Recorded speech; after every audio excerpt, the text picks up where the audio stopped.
السلام علیکم عزیز طلباء و طالبات۔ ہم برزہ حامہ کی اہمیت سبق کو کنٹینیو کریں گے۔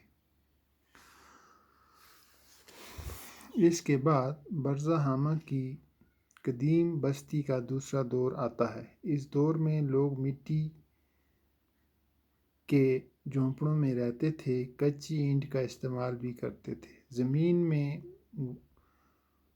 کھمبے گاڑنے کے نشانات سے پتہ چلتا ہے کہ لکڑی کا استعمال بھی تعمیری کاری میں ہوتا تھا۔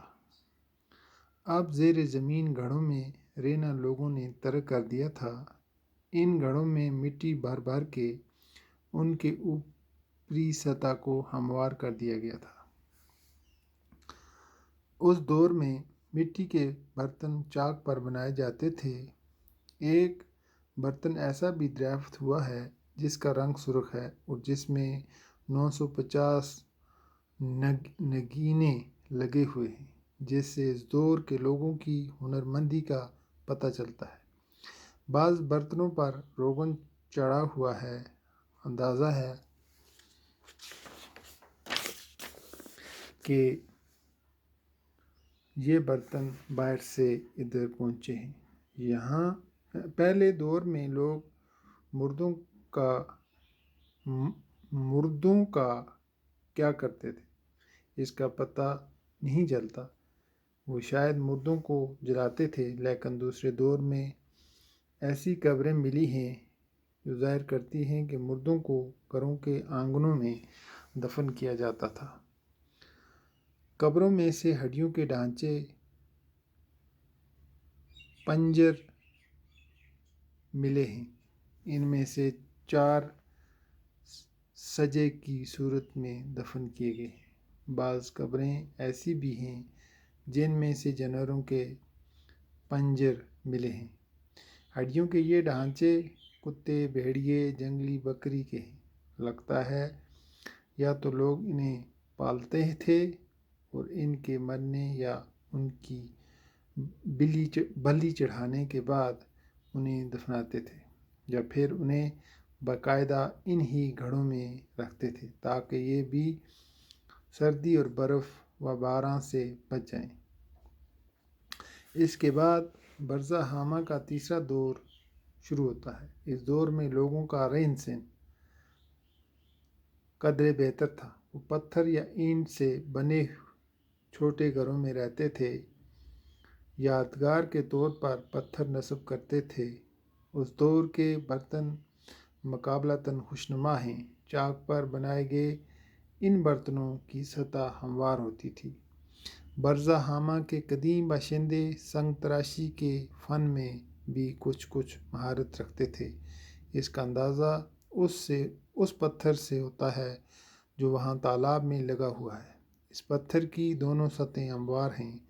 ایک سطح پر ہرن کے شکار کا منظر کند کیا ہوا ہے۔ پتھروں کے علاوہ اس دور کے دھات کے چند اوزار بھی دریافت ہوئے ہیں۔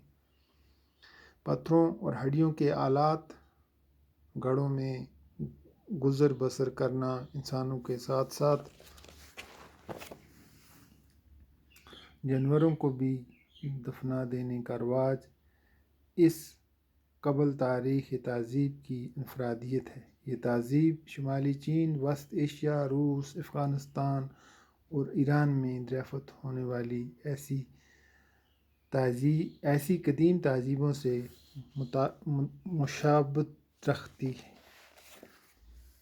برزہ حامہ کے قدیم آثار میں سے بعض اس وقت کلکتہ کے قومی عجائب گھر نیشنل میوزیم میں رکھے گئے ہیں۔ ان آثار کے ذریعے سے کشمیر کی قدیم ترین تہذیبی زندگی، لوگوں کے رہن سہن اور دوسرے حالات کا علم حاصل ہوتا ہے۔ تو بچوں، کہانی ختم ہوتی ہے، تو دیکھتے ہیں ہم کچھ مشکل الفاظ ہیں، ان کے معنی ہم پڑھتے ہیں۔ قبل تاریخ دور 2000 قبل مسیح کا زمانہ۔ زیر زمین ہو گیا زمین کے نیچے۔ بلی چڑھانا ہو گیا قربان کرنا صدقہ دینا. خوشنما ہو گیا خوبصورت. دریافت کرنا ہو گیا معلوم کرنا. مشابہت مطابقت. آثار ہو گیا اثر کی جمع نشانات. نقوش بنیاد. چاک ہو گیا کمار کا پیا جیسے چکر دے کر برتن بناتے ہیں. تہذیب ہو گیا آراستگی ستائش رہن سہن کا طریقہ.